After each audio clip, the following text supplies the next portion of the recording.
I've got 5. They're 12, 10, 8, 2.5 and 10 months old, and my husband, so huge family.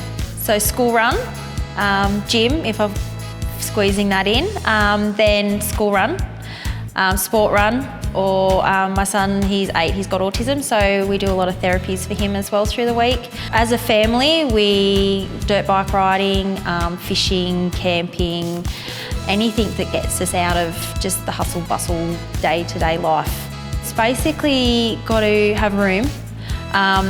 Safety, obviously that probably should be the first thing, as well as being able to fit stuff. So I've got to fit 3 school bags, a nappy bag, a daycare bag.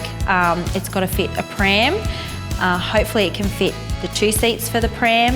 It's also got to fit any extra stuff that we're packing. So if we're going camping, it's got to fit camping gear if we haven't got it like either loaded in a trailer or anything else. And then for like comfort as well, so good connectivity with your phone or even like a DVD player or something in the back. And music as well, like I've always got Spotify going, so something that I don't have to take my eyes off the road really for that. So we're about to go to touch and I'm about to load all the kids in the car for the first time.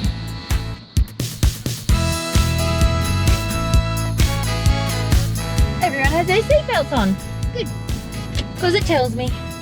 Oh, it looked so amazing. It's just like such a, well, sexy, but I don't know if I can use that word. It does, it looks really good and it's comfortable.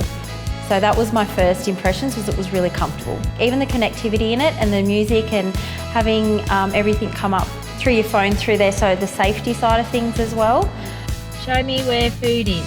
One option is Byng Street, about 3 kilometres to your east on Byng Street, which averages 4.0 stars according to TripAdvisor. Would be happy to drive a car like that because it doesn't feel soccer mummy or feminine or anything like that.